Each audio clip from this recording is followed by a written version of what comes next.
باوری بودیم که طالبا واقعا به نفع اسلام و به نفع افغانستان کار میکنن و در صدد ازیستن که در افغانستان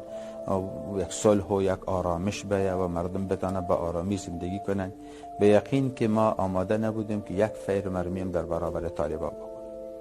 و اولین باری که طالبان در دروازه کابل رسیدن به همه معلوم است که ما خودم فقط امرای 2-3 نفر محافظ خود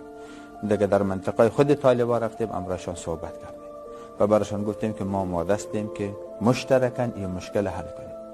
مگر از اول طالبا جنگ انتخاب کرده بودند و این طالبا نبودن که جنگ انتخاب کرده بودند، بلکه پاکستان بود که در راستای سیاست توسعه طلبانیش در منطقه طالب عامل دست قرار داده و میخواد که اهداف خود از طریق از او پیاده کنه. دیگه به این ترتیب نه تنها طالبا توانایی از این ندارن و